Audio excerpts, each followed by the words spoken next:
Hi అండి, ఈరోజు టమాటా bath చేసుకుందాం. మనం టమాటా బాత్కి కావాల్సినవి అల్లం, పచ్చిమిర్చి, కరివేపాకు, ఉల్లిపాయలు, కొత్తిమీర, టమాటా, ఇంకా పోపు సామాన్లు.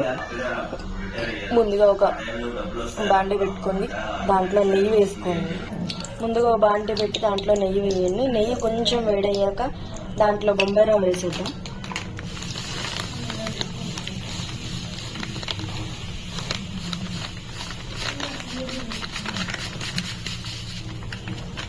సిమ్లో పెట్టి ముందుగా బొంబాయి రవ్వ వేయించండి.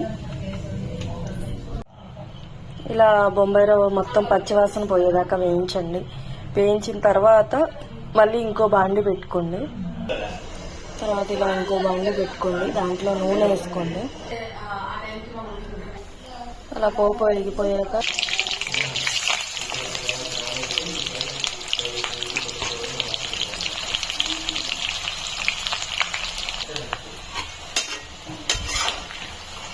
ఉల్లిపాయలు, పచ్చిమిరపకాయలు ఇలా కొంచెం వేగిపోయాక దాంట్లో టమాటాలు వేసేయండి.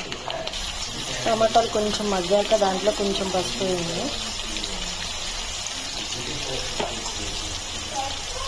ఇలా టమాటాలు బాగా మగ్గిపోయాక వాటర్ వేసేయండి. ఒక గ్లాస్కి 2 గ్లాసెస్ వాటర్ అండి.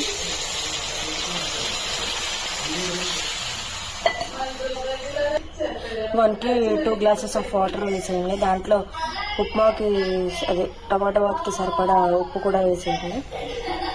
మళ్ళీ తర్వాత వేయడానికి ఉండదు, ఎంత కావాలో అంతా వేసేసుకోండి. నీళ్ళు అలా మరిగిన వెంటనే బొంబాయి రవ్వ వేసేయండి. ముందుగా నెయ్యిలో వేయించుకున్నాం కదా. ఒక 5 మినిట్స్ అయ్యాక ఇలాగా దగ్గరకు వచ్చాక సిమ్లో పెట్టి మూత పెట్టేసేయండి. ఇదిగోండి, ఇలా అయిపోయాక కొత్తిమీర వేసుకొని తీసేసుకుంటే అయిపోతుంది. ఇలా ఉండాలి, పొడి పొడిలాడుతూనే ఉప్మా బాగుంటుంది. ముద్దగా ఉంటే అసలు బాగోదు. Please like, share and subscribe to జై నిత్య ఛానల్. Bye bye.